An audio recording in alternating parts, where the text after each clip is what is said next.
अस्सलाम वालेकुम नाजरीन, मैं हूं रिजवान जाफ़र। सवाल है पाकिस्तान का, इसलिए आज हम हैं कराची के इलाके नॉर्थ नाज़ाबाद में। और नॉर्थ नाज़ाबाद में पाकिस्तान तहरीक इंसाफ कामयाब हो गई है।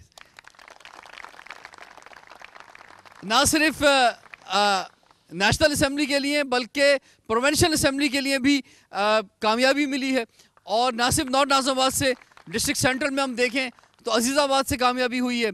और ओवरऑल अगर कराची की बात हो तो लियारी जैसे इलाके के अंदर जो है वो पाकिस्तान तहरीक इंसाफ ने कामयाबी हासिल की है। एक सुनामी था कि जो KPK से चलना शुरू हुआ और उन पहाड़ों से चलता हुआ कराची के समंदर पे आके ख़त्म हुआ। तो और सुनामी जो है वैसे कभी शुरू तो वैसे समंदर से होता है, तो चलें इसको इस तरह समझ लें कि कराची के समंदरों से शुरू हुआ और फिर वो ख़त्म हुआ जाके KPK के पहाड़ों तक। और हर जगह बड़े छोटे हर तरह के जो भी सामने आया, कोई बड़ा लीडर था, कोई छोटा लीडर था, ये सुनामी सबको बहाता ले गया।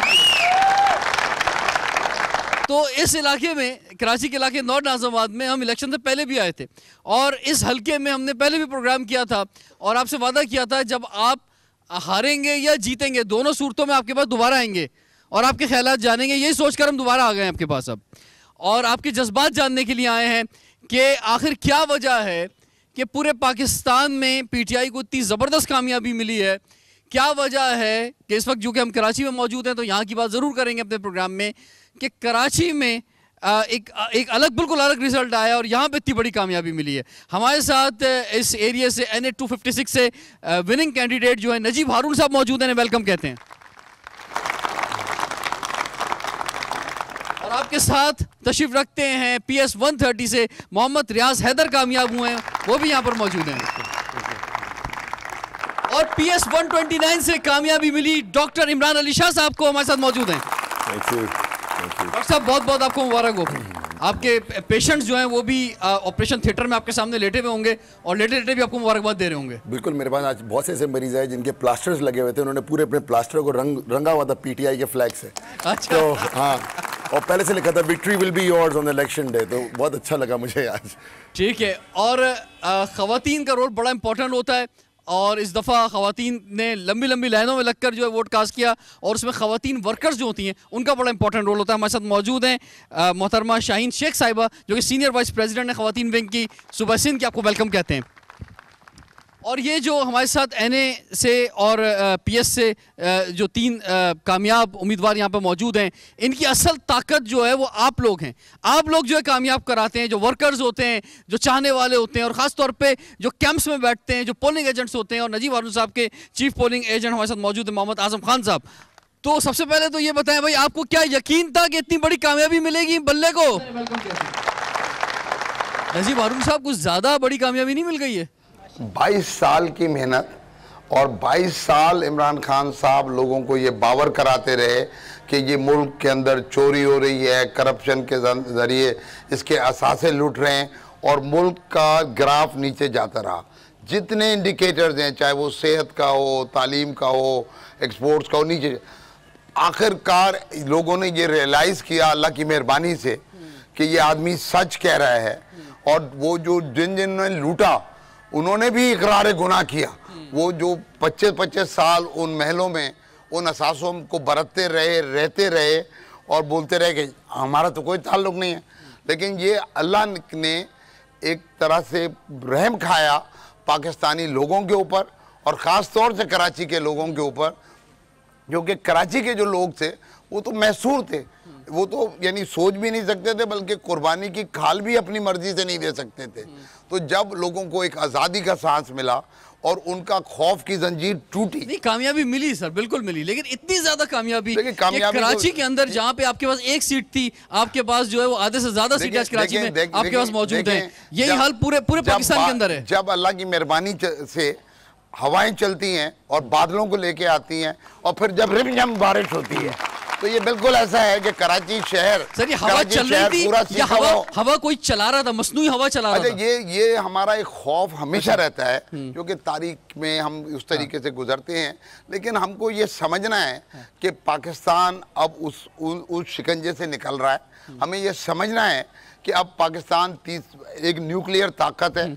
हमें ये समझना है कि अब उस तरह से मुमकिन नहीं है। ये जो मीडिया को लेके जो माइक्स और जो कैमरास हर वक्त तरफ निकले हुए हैं, और जो इस वक्त कोर्ट्स जिस तरह से आज़ादाना चल रही हैं, तो ये मेरे ख्याल में हवाएं चलाना भी चाहे तो वो नहीं चल सकती। असल हवा जो चल सकती है वहां भी की हो सकती है, ये पॉसिबल नहीं है। और तारीखी तौर पे भी आप देखें तो ये जिस तरह के जलसे हुए जो कराची में खान साहब का हुआ, किसी और भी तो कोई जुर्रत कर ले और भी कोई इस तरीके की चीज कर ले, ये पॉसिबल नहीं है। ठीक है जी, आप लोग बताएं, अवाम की ताकत थी तो ये अवाम ही की ताकत थी, इसने पीटीआई को जितवाया है। लोग निकले, अवाम का समंदर था। सर आप फरमाएं जरा, अवाम का समंदर था, लोग निकले, लोगों ने वोट दिए। साहब लोगों ने इतने वोट दिए हैं कि इमरान खान खुश हो गए हैं, और इंशाल्लाह इमरान खान ही नजर आएंगे हर तरफ आपको। नजर वही आएंगे, बाकी लोग भी तो हैं, सब बाकी लोग भी आए, जाहिर है उनके तो फैलिए सब लोग भी होंगे। इमरान खान तो बड़े हैं ना, वो हमारे बड़े हैं, बाकी हम सब छोटे हैं। उनको उनके आदाब में सलाम करते हैं हम उनको बिल्कुल, और वो होंगे तो हम होंगे। नया पाकिस्तान बनने जा रहा है अब, है बिल्कुल ऐसा पाकिस्तान जो हमने ख्वाब देखा था, इमरान खान ने ख्वाब देखा था, आज वो पूरा हुआ है।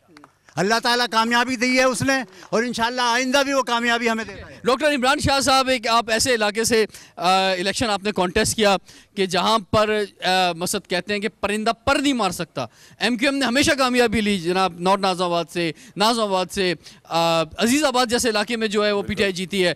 तो आपको खुद यकीन था कि आप जीत जाएंगे? मुझे, क्योंकि जब मैं फॉर्म भरा था, उस वक्त जब इलेक्शन कमीशन का फॉर्म भरने जा रहे थे, मैं कहता यार ये मैं क्या हो रहा है, हारने के चांसेस भी, जीत भी सकता हूँ, हार भी सकता हूँ।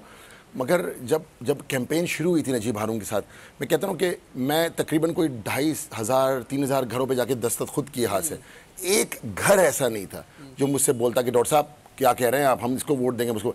मुझे एक जगह से तो डिसअपॉइंटमेंट होती है ना, मैं एग्जैजरेट नहीं कर रहा, मैं सीरियसली बता रहा हूँ आपको, क्योंकि अब तो जीता हुआ तो झूठ बोलने की जरूरत भी नहीं है कोई मुझको, कि एक घर तो मुझे ऐसा मिलता जहाँ बोले कि नहीं डॉक्टर साहब आप चले जाएं यहाँ से, हम इसको वोट देंगे, उसको वोट देंगे। के दरमियान जब आप जा रहे थे तो लोग क्या थे, मतलब कराची के लोग क्या इमरान खान के फैन थे, पीटीआई के मंशूर से इम्प्रेस थे, आपकी जाती हैसियत में आपको कह रहे थे क्या, मतलब बुनियादी वजह क्या थी? जो मंशूर है ना, that is black and white all written down, और लोगों को इतना सियासी शऊर आ गया है, लोग जिस तरह नजीब हारून साहब ने कहा इतना पक गए लोगों की बारियों से। कभी कोई 5 साल की बारी लेता है कि 30 साल से ये खेल चल रहा है हमारा मुल्क के अंदर, मुल्क खोखला हो गया। तब एक गली नहीं है नॉर्थ नाज़ाबाद की जहाँ पे पक्की रोड हो या कोई कंप्लेंट नहीं करे पानी की, एक गली नहीं है, मेरी अपनी गली इंक्लूडिंग।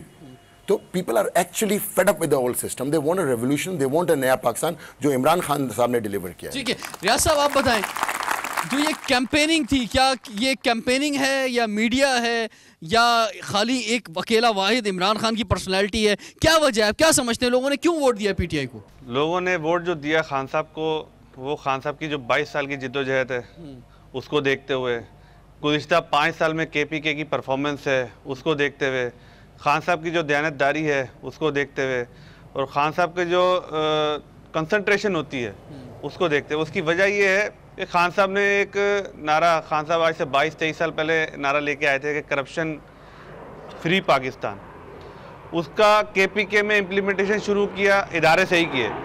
पुलिस आप देख लें, वहाँ पर हॉस्पिटल देख लें, स्कूल्स देख लें, बड़े अच्छी परफॉर्मेंस रही है केपीके की। इंशाल्लाह मैं उम्मीद करता हूँ कि हम सिंध में भी इंशाल्लाह ये डिलीवर कर पाएंगे, और उम्मीद तो बहुत है।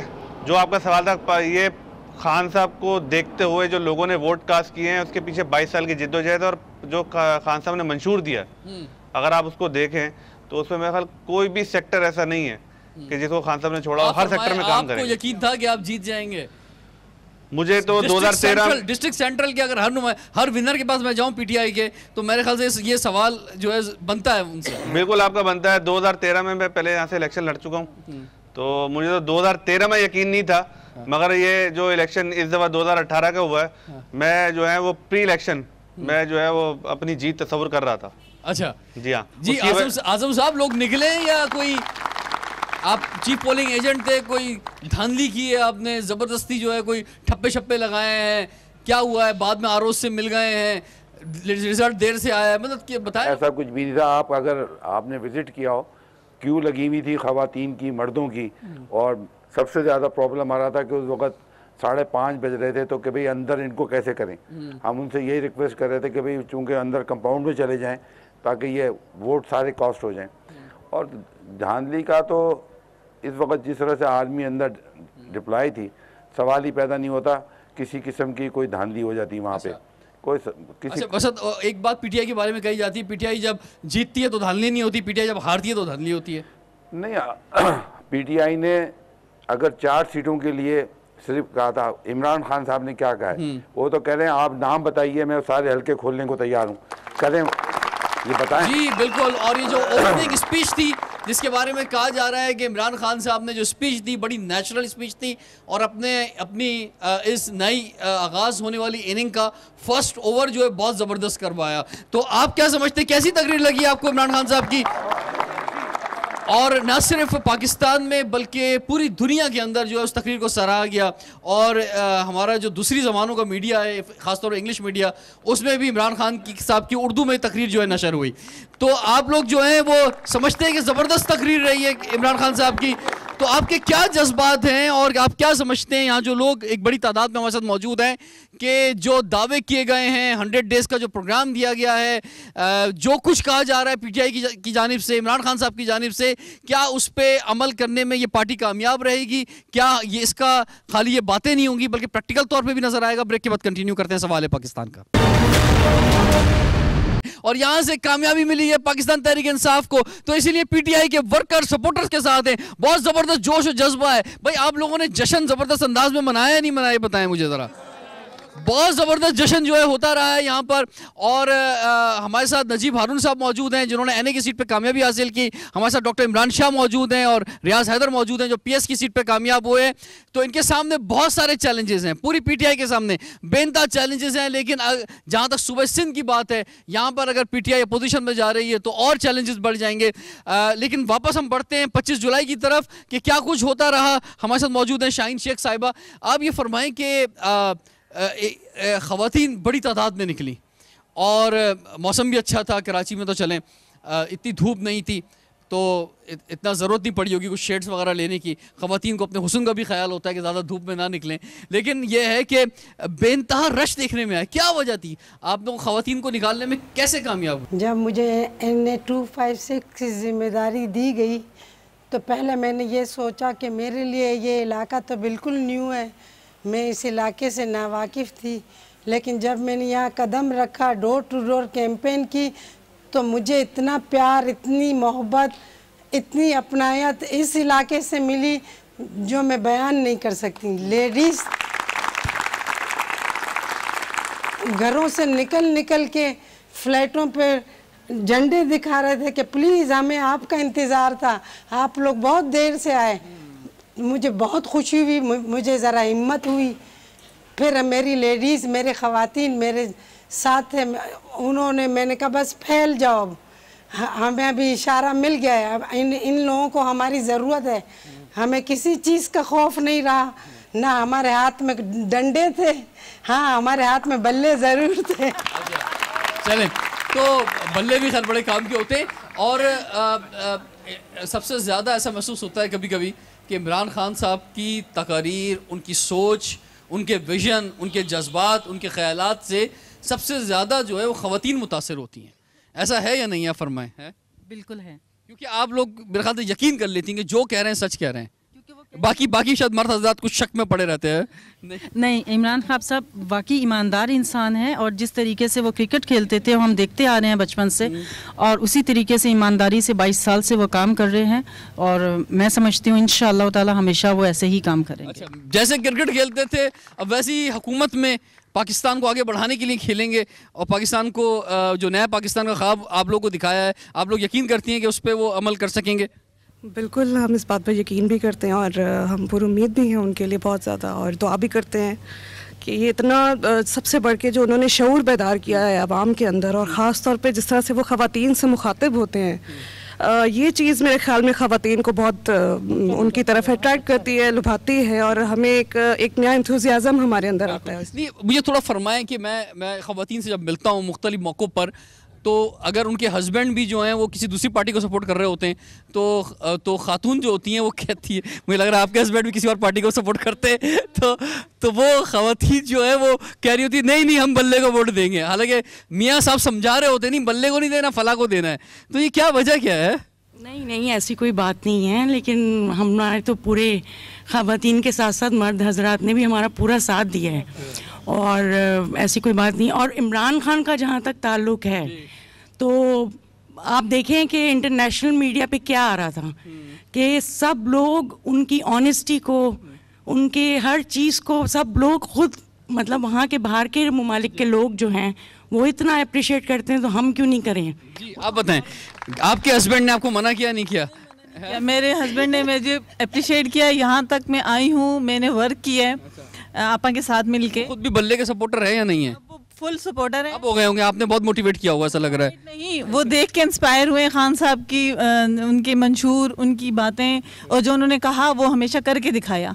ये नहीं कि खाली बातें थी दूसरे लीडरों की तरह, जो कहा है वो हमेशा करके दिखाया। भी हमारे बच्चे आप देखते तो उनका जोश देखते, तो मुझे तो बहुत ही अच्छा। आप फरमाएं।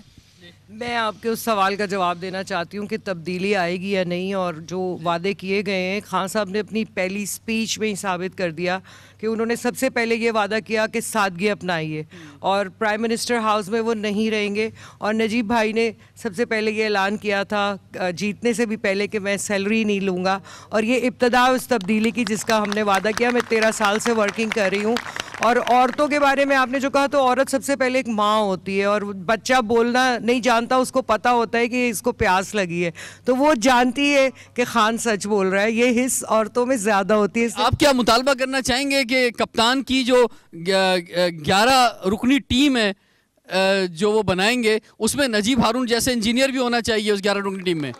है नजीब हारून साहब, बड़ा तजुर्बा है आपका, ख़ासतौर पे आप शायद वाहिद ही इंजीनियर होंगे, और आप पाकिस्तान के सबसे ज़्यादा टैक्स आप देते हैं, तो आप क्या समझते हैं कि आपके पास क्या विजन है, क्या सोच है अगर आप उस 11 की टीम में, इमरान खान साहब की फॉरवर्ड प्लेइंग टीम में जाते हैं? तो देखिए, विजन तो पार्टी का और लीडर का होता है, और इमरान खान साहब का जो विजन है वो बड़ा कंप्लीट है, लेकिन ज़ाहिर बात है कि पूरी टीम स्पेशलिस्ट का दौर है, जैसे मैं हमेशा कहता हूँ कि बेहतरीन। मैं आपसे इसलिए सवाल कर रहा हूँ कि एज एक आप मिडिल क्लास से चले और आपने फिर बड़ी स्ट्रगल की, और उसके बाद आप इस टॉप जगह पे पहुंचे हैं, और एज एन इंजीनियर जो है, और फिर टैक्स के लिहाज से आप पाकिस्तान में सबसे ज़्यादा टैक्स देते हैं, तो उस हवाले से आपने ये साबित करके दिखाया अपनी लाइफ के अंदर। मेरा यही कहना है कि इंशाअल्लाह कोई भी पाकिस्तानी नौजवान ईमानदारी से मेहनत करे तो उसका रास्ता कोई नहीं रोक सकता, वो कोई ज़बान बोलता हो, किसी सूबे से हो। और इमरान खान साहब ने भी ये जो डिश तैयार की है, ये बड़ी हल्की आंच के ऊपर पक्की है, इस लिहाज से मैं कह रहा हूँ कि 22 साल लगे यहाँ तक पहुँचने में कि ये मेजॉरिटी। तो इसके अंदर खूबी ये है कि, और इस लीडर के अंदर खूबी ये है क्योंकि ये कौमी हीरो है, इसकी कबूलियत पूरी कौम के अंदर है, तो ये पूरी कौम से जो बात कर रहा हूँ, अच्छा इंजीनियरिंग के बारे में, क्योंकि मेरा अगले साल 40 साल इस शोबे में हो जाएंगे। मैं सिविल इंजीनियर हूँ, मैंने सऊदी अरेबिया भी जब बन रहा था तो वहाँ पे भी रहा, उसमें शिरकत डाली, और अमेरिका से भी मैंने MS किया। तो इंजीनियरिंग का शोबा, और वो कहते हैं ना, बड़ों की मौत ने हमें बड़ा बना दिया है। हाँ। इंजीनियर्स की बहुत बड़ी 2.5 लाख इंजीनियर्स की बरादरी है। ये बात हमें अपने जहन नशीन कर लेनी है सबको, पूरी पाकिस्तानी कौम को, कि जैसे मेडिकल इमरजेंसी को डॉक्टर डील करता है, ऐसे ही इस इंजीनियरिंग इमरजेंसी को इंजीनियर्स डील करेंगे। पाकिस्तान तीसरी दुनिया का तरक्की पजीर मुल्क है, तो जब ये तरक्की की मनाजिल तय करेगा, तो मैं पहले से कह रहा हूं कि इसके इंजीनियर्स को ये वजन अपने कंधे पे उठाना है, इसको उस पहाड़ी पे लेके जाना है कि ये फर्स्ट वर्ल्ड का हिस्सा बने। और अल्हम्दुलिल्लाह उसके अंदर ये चीज़ शामिल होगी कि यहाँ इंफ्रास्ट्रक्चर भी बनेगा, ह्यूमन डेवलपमेंट भी होगा। इमरान खान साहब ने, क्योंकि वो बड़ा चैलेंज उठाते हैं, तो उन्होंने 50 लाख घर का चैलेंज उठा लिया, 10 लाख घर सालाना। तो जाहिर बात है कि इससे होगा क्या कि पूरी की पूरी इकॉनमी ट्रिगर कर जाएगी। क्या होगा कि लोगों को मुलाजमतें मिलेंगी, मजदूर को मजदूरी मिलेगी। ये होता भी नहीं होता, क्योंकि और बड़े चैलेंजेस आ गए हैं। पोजीशन जो है सामने देखेंगे, ये तीनों चारों पांचों चैलेंजेस हैं, ये अलग अलग चैलेंजेस हैं। मैं आपको ये कहना है, उम्मीद क्या मुझे है कि इमरान खान साहब ने बड़ा काम कर दिया कि चोरों को घर से बाहर निकाल दिया, जिम्मेदारी से हटा दिया। और जब हालांकि सोशल मीडिया पे चल रहा था कि एक चोर को भी नहीं छोड़ूंगा, सबको टिकट दूंगा। ये देखिए, मैं आपको ये बता देता हूँ, मैंने पहले भी ये बात कही है किसी ना किसी जगह कि कौवों के साथ कौवे उड़ते हैं और कबूतरों के साथ कबूतर उड़ते हैं। वोट दिया तो आप ये ध्यान में रखें कि अगर सोच समझ के वोट दिया है, अगर कोई कौवा कबूतरों के दरमियान में शामिल भी हो गए, लोग शामिल भी हुए थे, तो वो नहीं जीत सके, बल्ले का टिकट होने के बावजूद नहीं जीत सके। ऐसे ये तो लोगों का शऊर है ना। देखिए, मैं ये कह रहा हूँ कि गलतियां हमसे भी होंगी, लेकिन बदनीति पे ना हो, चोरी पे ना हो, कमीशन के ऊपर ना हो। पाकिस्तान तब्दील होना शुरू कहाँ से होगा कि जो इमरान खान साहब ने कल ऑस्टेरिटी मेजर्स हैं, कि प्राइम मिनिस्टर हाउस में मैं नहीं रहूँगा। मैंने कहा है, ना मैं गाड़ी, ना मैं कोई और सहूलत, ना मैं कोई जहाज़ का टिकट, क्योंकि जिस कौम में बच्चे कचरा चुन रहे हैं उससे खाना खा रहे हैं, जिस कौम के बच्चे स्कूल नहीं पहुँच पा रहे हैं, जिसके मरीज अस्पताल नहीं पहुँच पा रहे हैं, दवा नहीं पा रहे हैं, उस कौम से तनख्वाह लेना जो भी नुमाइंदा उसका जा रहा है, मैं सबको इनकरेज करूंगा, क्योंकि पाकिस्तान के अंदर उन लोगों को जिम्मेदारी में जाना है जिनको देना आता हो। बिल्कुल जी। और ये टैक्स पेयर्स का पैसा है, गरीब आदमी, अमीर आदमी पेट्रोल पे एक जैसा टैक्स दे रहा है। वो तो चीफ जस्टिस साहब ने अभी मोबाइल पे टैक्स खत्म करा दिया, वरना एक बड़ा टैक्स हम वहां दे रहे थे। हर प्रोडक्ट के ऊपर, यूटिलिटी के ऊपर टैक्स दे रहा है, उससे गवर्नमेंट चल रही है। या फिर गवर्नमेंट चल रही है लोन के ऊपर, और वो लोन भी हमारे नाम पे मिलता है, और उस पर आप पब्लिक मनी पे अय्याशी करें, ये कैसे हो सकता है? और इसको बहुत बेहतर अंदाज में इमरान खान साहब ने जो है एड्रेस किया। सिर्फ ऐड करना चाहता हूँ, ये जो पाकिस्तान के जो पिछले नुमाइंदे रहे हैं बड़े बड़े महलों में, ये दुनिया के वाहिद भिखारी हैं कि कशकोल लेके IMF और वर्ल्ड बैंक के पास जाते हैं और बेहतरीन सूटों और टाइयों के अंदर, तो ये क्या करते हैं कि गरीब कौम को दिखा के वो लेते हैं और लूट के बाहर ले जाते हैं। मैं उन लोगों से मिला हूँ जो उन मुआहिदों में लोन देने वालों में से थे, UK के अंदर और दुनिया के मुख्तलिफ मुल्कों के अंदर भी ऐसा हुआ है। और उन्होंने कहा कि यार, हम शर्मा रहे होते हैं कि जब हम आपके मुल्क को लोन दे रहे होते हैं, क्योंकि हम 2 ट्रेन बदल के पहुंचते हैं वहां पे, और आप जो लेने वाले हैं वो जिस तरह पहुंचते हैं वो आप सब जानते हैं। खैर जनाब, ये सोच बदल रही है, अवाम की नुमाइंदगी जो है वो इस अंदाज में हो, तो इससे अच्छी और क्या बात हो सकती है। टाइम एक ब्रेक का, ब्रेक के बाद हाजिर होते हैं सवाल है पाकिस्तान का। Welcome back. सवाल है पाकिस्तान का, इसीलिए आज हम हैं कराची के इलाके नॉर्थ नाज़ाबाद में और PTI के विनिंग कैंडिडेट के साथ हैं इस इलाके के। हमारे साथ नजीब हारून मौजूद हैं, डॉक्टर इमरान शाह मौजूद हैं, हमारे साथ रियाज हैदर मौजूद हैं। डॉक्टर इमरान शाह साहब फरमाएं, वैसे तो नजीब हारून साहब तो हुकूमत में जा रहे हैं जनाब, एनए की वजह से, लेकिन PS वाले जो है वो अपोजिशन में जा रहे हैं सुबह सिंध के अंदर। तो अपोजिशन का काम तो चीखना चिल्लाना होता है जनाब, गवर्नमेंट को एक लाइन पे लगाना होता है, डिलीवर करना ज़रा कम होता है। तो कैसे वो जो दावे थे जनाब, हम कराची को बदल देंगे, सुबह सिंध को बदल देंगे, कैसे मुमकिन होगा? देखिए, चीखना चिल्लाना, हम वाले हुलिगन्स नहीं है, हम लोग एक प्रॉपर रिफॉर्म पार्टी है, रिफॉर्मिस्ट है हम लोग चीखना चिल्लाना जब करेंगे जब हमें लगेगा कोई चीज़ गलत हो रही है। हम अभी फ़िलहाल कहते हैं ना, इंग्लिश में एक मुहावरा है, beggars can not be choosers. At the moment जो हमारे पास सिस्टम है बल्दियाती, हम उसी को चलाने की कोशिश करेंगे। हाँ, उसको ओवरलुक ज़रूर करेंगे। जिस तरह आज मैं खुर्रम शेर जमा से बात कर रहा था, हमारी MPS के सारे लोगों ने साथ, हम सब साथ मिले थे इंसाफ हाउस में, तो वो यही कह रहे थे कि जितने भी अभी इनके पास अभी कोई साहब थे, तकरीबन 2 साल पहले खुर्रम ने कहा जाके उधर के बल्दियाती ऑफिस में, क्या कहेंगे, ये जो रोड बनी है इसकी मुझे कॉन्ट्रैक्ट दिखाओ। तो उन्होंने इसको रिफ्यूज़ किया। खुर्रम को कहा कि नहीं, तुम्हारा इससे क्या ताल्लुक है। इस तरह हम हर MP आ जाए, हर MP पूछे आके कि तुम्हारे कॉन्ट्रैक्ट्स दिखाओ।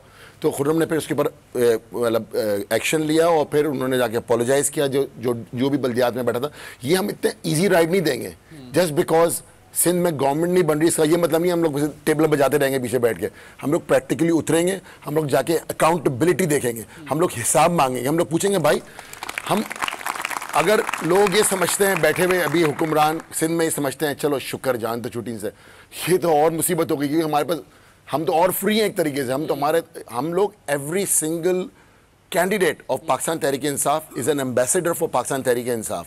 हम लोग हर डिपार्टमेंट में जाएंगे, हर जगह पूछेंगे, हर जगह से अकाउंटेबिलिटी मांगेंगे, भाई तुम्हें रोड बनाई थी, सर कॉन्ट्रैक्ट दिखाओ, क्योंकि मसला ये होता है रोड तो बनती है सर, कॉन्ट्रैक्टर जो होते हैं उस पर भी उनके कट्स और शेयर्स होते हैं। हम बिल्कुल डीप डेप्थ तक जाएंगे। रोडें बनाते हैं तो वो आधी इंच की बनाते हैं, जो 4-5 इंच की कितने की रोडें बनती हैं इंजीनियर साहब को ज़्यादा बेहतर पता होगा, हारून साहब को, तो वो हर चीज में कट्स है। अकाउंटेबिलिटी जरूरी है, चेक एंड बैलेंस आपका जरूरी है। आपको यहाँ के लोगों ने वोट दिया है, अपना नुमाइंदा बनाया है, तो आपका फर्ज बनता है आप इस वोट का हक अदा करें और इसी तरह से अदा होगा। रियाज साहब बड़े लोगों के लिए एक उम्मीद नाउमीदी का शिकार ना हो, क्योंकि उनके लिए एक उम्मीद, क्योंकि अगर दिमाग सही हो, मरकज दिमाग है, वहाँ इमरान खान साहब और पाकिस्तान तहरीक इंसाफ पहुंच गए, दिमाग सही हो तो अगर जिस्म का कोई उजू बीमार भी होगा तो उसका इलाज हो जाएगा। और इंशाअल्लाह बल्दियात का जो है वो उस तक इख्तियार जब पहुंचेगा तो जो टांगे पोलियो ज़दा हैं ये जब ठीक होंगी तो फिर हर आदमी का जो गली का पानी का, गली और पानी नाली का, का। मैं आपकी तरफ आऊंगा नजीर साहब, रियाज साहब आपकी तरफ बढ़ता हूं। जो असल मसला है वो कराची के बेंदा मसाइल हैं, लेकिन उनमें बुनियादी मसला जो है बल्दियात का है, बहुत बड़ा इशू है और बल्दियाती सेटअप ऑलरेडी काम कर रहा है, इसके 2 साल बाकी भी हैं। तो आप क्या समझते हैं कि कैसे इस बल्दियाती निज़ाम से जो कि पहले से इलेक्टेड लोग मौजूद हैं उनसे काम करवाएंगे? और दूसरी बात इंपॉर्टेंट ये है कि कराची का बल्दिया जो है हमेशा उस वक्त खड़ा हुआ है, आगे बढ़ा है, और ये हक भी बनता है कराची के बल्दिया का कि जब विफाक ने उसकी मदद की है। तो अब विफाक में पीटीआई आ गई है, तो क्या पीटीआई जो है वो कराची की बल्दियात पर जो है जो से जो है फंड्स देने चाहिए, जो से नए मंसूबे लेने आने चाहिए, वो क्या आप जो कि कराची के लोगों ने आपको जो इलेक्ट किया है तो आप वहां से खींच कर लेकर आने में कामयाब होंगे? आपने सबसे पहले जो बल्दियात की बात की है कि जब भी उसे वफाक ने सपोर्ट की है, तो यहाँ से एक बात तो साबित हो गई कि कराची को जो प्रीवियस गवर्नमेंट हमारी गुजरी है वो कराची के ऊपर उसका कोई ध्यान नहीं था, बल्कि उल्टा उसने उसको वापस बैकवर्ड जो हमारा कराची इतना अभी आजकल हो गया है उसमें उनमें बिल्कुल वो कसूरवार हैं। ये आप नून लीग की बात कर रहे हैं। अच्छा, उसके अलावा मैं आया था बल्दियात के हवाले से, अगर ये काम कर रहे होते, जैसा कि आपने बोला कि गुज़िश्ता 2 साल से काम कर रहे होते तो आज हम मसलों मसाइल का शिकार नहीं होते। सीटों पे मौजूद हैं और 2 साल और सीटों पे मौजूद रहना है उन्होंने। जी 2 सालों अगर सीटों पे मौजूद वो रहेंगे और इसी तरीके से रहेंगे तो हम उनको टिके नहीं रहने देंगे, उनसे काम करवाएंगे। हम लोगों ने वोट इसलिए दिए हैं, हम लोगों ने वोट इसलिए दिए हैं कि उनके ऊपर कोई टीचर मौजूद नहीं है काम करवाने के लिए, उनसे कोई पूछ नहीं रहा। वो गुज़िश्ता 2 साल से जिसकी मर्जी होती है वो काम के लिए आता है और वो जिसकी मर्जी होती है वो नहीं आता। तनख्वाह लेने सारे पहुंच जाते हैं। पाकिस्तान के लोगों का पैसा है, इतनी आसानी से इनको तनख्वाहें हजम नहीं करने देंगे, काम करवाएंगे इनसे। चलें जी, बहुत ज़बरदस्त बात की। और अब मैं आपके पास एक सवाल लेकर आता हूँ। मुतवक्का वज़ीर आज़म पाकिस्तान जो बनने जा रहे हैं, इमरान खान साहब बनने जा रहे हैं, और ये इंसानी तारीख का एक बड़ा अजीब जो है वाक़या होने जा रहा है कि एक प्लेयर जो है वो जो बुनियादी तौर पर इसकी शनाख्त जो एज अ स्पोर्ट्समैन रही है, वो एक बड़े मुल्क का, इतने बड़े मुल्क का जो वज़ीर आज़म बनने जा रहा है। इससे पहले हमारे पास बहुत सी मिसालें मौजूद हैं कि जो वज़ीर तो बने या मुख्तलिफ ओहदों पर रहे प्लेयर जो हैं, लेकिन कभी भी टॉप सीट पर जो है कोई प्लेयर नहीं पहुंच सका है। तो अब ये एक प्लेयर जो है वो पाकिस्तान में के लिए एक नई इनिंग शुरू करने जा रहा है। तो आप इस मुतवक्का वज़ीर आज़म से, इमरान खान साहब से क्या उम्मीदें लगाए बैठे हैं और उनसे इस प्रोग्राम के ज़रिए, क्योंकि ये प्रोग्राम वो भी देख रहे हैं, क्या कहना चाहेंगे? सर क्या कहना चाहेंगे? मैं कहना चाहूँगा, आप देखिए जो एक प्लेयर ने पहले ये कोई लिस्टमेंट टेस्ट कर चुके हैं, बल्कि पाकिस्तान की तारीख में कभी भी केपीके में दोबारा गवर्नमेंट नहीं आई, 2/3 आई। तो अब हम आगे की बात करते हैं। अब इमरान खान की बात करते हैं कि अगली मरतबा में 2/3 मेजोरिटी आएगी, ऐसा काम होगा 5 साल, ये तवक्को रखें आप। इंशाअल्लाह ताला इमरान खान अच्छा काम करेगा, नियत से काम करे। जो तकरीर थी ना इमरान खान की, वो दिल पे असर नहीं कर रही थी, दिल दिमाग दोनों पे असर कर रही थी ये आखिरी तकरीर। और ये तकरीर बहुत है इस मुल्क के लिए, उसकी ईमानदारी के लिए, उसके मेहनत के लिए, और ये सब इमरान खान है। जीत की वजह यह है कि खान साहब को जो वोट पड़ा है, पीटीआई की टीम को जो वोट पड़ा है, वो जो हमारी जो करप्ट रूलिंग क्लास है उससे नफरत का वोट पड़ा है। ये नफरत का वोट पड़ा है, ये प्रो इमरान और एंटी इमरान इलेक्शन थे। आजम साहब आप कुछ कहना चाहेंगे खान साहब को? कल की तकरीर के बाद, पहली तकरीर, उसके बाद स्टॉक एक्सचेंज ऊपर आ गया और डॉलर का रेट नीचे आ गया। तो हमारी उम्मीदें खान साहब से बहुत हैं और इंशाल्लाह हमें पूरी उम्मीद है कि उनके साथ जितने भी MNA और PS के लोग जो मुंतखब हुए हैं, वो टीम जो है हमारी, और मैं इसमें अपने तमाम साथियों का और अपनी बहनों का शुक्रिया अदा करना चाहूँगा कि एक नजीर साहब ने डॉक्टर इमरान ने मुझ पर भरोसा किया। ठीक है जी, बहुत ज़बरदस्त। शाहीन साहब क्या कहना चाहेंगे आप? खान साहब वो क्या कहना चाहेंगे? हमारी उम्मीदें खान साहब पर ही हैं, वो वाहिद ही इंसान है जो हमें इस मुसीबत से सबने मेहनत करनी है, सबने कुर्बानियां देनी है, तो ये मुल्क आगे बढ़ेगा। जी रियाज साहब क्या कहना चाहेंगे आप? जिसकी स्पीड से स्टॉक एक्सचेंज ऊपर चली गई, वो जब एक्ट करने जाएगा, जब वो परफॉर्म करेगा, तो क्या आप क्या समझते हैं क्या आलम होगा पाकिस्तान? ठीक है, ठीक है। डॉक्टर इमरान शाह साहब आप क्या कहना चाहेंगे? पाकिस्तान बनते ही पाकिस्तान यतीम हो गया था। हमने मोहम्मद अली जिन्ना जैसे लीडर को खो दिया था। अगर पाकिस्तान में कोई उम्मीद की किरण आई उसके बाद, अगर पाकिस्तान को एक नया बाप मिला है तो वो है इमरान खान साहब। और ये एक वो बाप और वो वालिद होंगे जो पाकिस्तान की आने वाले, चाहे आज से 50 साल 100 साल बाद भी इस तरह ये इस तहरीक को चलाएंगे इंशाअल्लाह ताला कि ये मल्टीप्लाई होता रहेगा। और इंशाअल्लाह खान साहब जैसे मल्टीपल लीडर्स पैदा होंगे जो आज से 50 साल बाद इंशाअल्लाह 100 साल बाद भी पाकिस्तान को उस लेवल पे लेके जाएंगे कि पाकिस्तान एक डेवलपिंग कंट्री से डेवलप कंट्री से आ जाए। पोटेंशियल ह्यूमन की तौर पे भी मौजूद है और कुदरती वसाइल के तौर पे भी मौजूद है इस मुल्क के अंदर। बहुत पोटेंशियल इस मुल्क का आगे बढ़ने का। नजीब हारून साहब आप लास्ट में, मैं एंड कर रहा हूँ, क्या कहेंगे? पाकिस्तान के गरीब लोगों ने, अवाम ने उनको वोट दे के एक कर्जा चढ़ा दिया है, अपनी कुर्बानियां दे के, और पिसे हुए लोग, उनकी उम्मीदें उनके पास जुड़ी हुई हैं खान साहब की तरफ देख के। खान साहब को ये करना है कि पाकिस्तान के एलिटिस्ट जो हैं, पाकिस्तान के वो लोग जिन्होंने पाकिस्तान से इस्तेफादा किया, जिनके पास माल है, जिनके पास दौलत है, जिनके पास रुतबा है, और जो खान साहब के उन लोगों से, मेरे जैसे लोग, खान साहब जैसे लोग, कुर्बानी, मेरे जो दाएं बाएं लोग बैठे हुए, इन जैसे लोगों को अब पाकिस्तान के लिए कुर्बानी देनी है और हमें उनसे कुर्बानी लेनी है। सबसे पहले खान साहब खुद कुर्बानी दे रहे हैं, मेरे जैसे लोग कुर्बानी देने को तैयार हैं, और फिर ये पाकिस्तान उठेगा। क्योंकि यहाँ का गरीब, यहाँ का मुतवस्सित तबका अपना हिस्सा पाकिस्तान के अंदर डाल चुका है। जो हिस्सा डाला जाना है वो यहाँ पे कि वो लोग जो उन्होंने अपना हिस्सा पूरा नहीं डाला है, और कौम के बच्चों का मुस्तकबिल, कैसे किसी को नींद आ सकती है कि जब कौम का बच्चा, नया पैदा होने वाला बच्चा 1.25 लाख का कर्जदार पैदा हो और कचरा चुने, उसमें से रोटी खाए और स्कूल ना जाए, तो इस कौम के मुस्तकबिल को तब्दील करने के लिए जिनको अल्लाह ने अता किया है जो है उनको कुर्बानी देनी। पहली तकरीर में की है। आप सबके जज्बा जो है बड़ा ज़बरदस्त है, और ये जज्बा, ये अल्फाज जो हैं, ये अमल की सूरत में आगे बढ़ेंगे। आप लोग यकीन रखते हैं, ज़बरदस्त। नाज़रीन, मैं भी आखिर में दुआ करना चाहूँगा कि खुदा करे कि मेरी अर्ज़ पाक पर उतरे वो फस्ल गुल जिसे अंदेशा ज़वाल ना हो। यहाँ जो फूल खिले वो खिला रहे सदियों, यहाँ ख़िज़ा को गुजरने की मजाल ना हो। यहाँ जो सब्ज़ा उगे वो हमेशा सब्ज़ रहे, और ऐसा सब्ज़ कि जिसकी कोई मिसाल ना हो। घनी घटाएं यहाँ ऐसी बारिशें बरसाएं कि पत्थरों से भी रोईदगी महाल ना हो। खुदा करे कि न खामो सरे वकार वतन और इसके हुस्न को तशवीश माओसाल ना हो। हर फर्द और तहजीब व फ़न का औजे कमाल, कोई मलूल ना हो, कोई खस्ता हाल ना हो, और खुदा करे कि मेरे एक भी हम वतन के लिए हयात जुर्म ना हो, ज़िंदगी वबाल ना हो। रिजवान जाफ़र को इजाज़त दीजिए। सवाल पाकिस्तान का।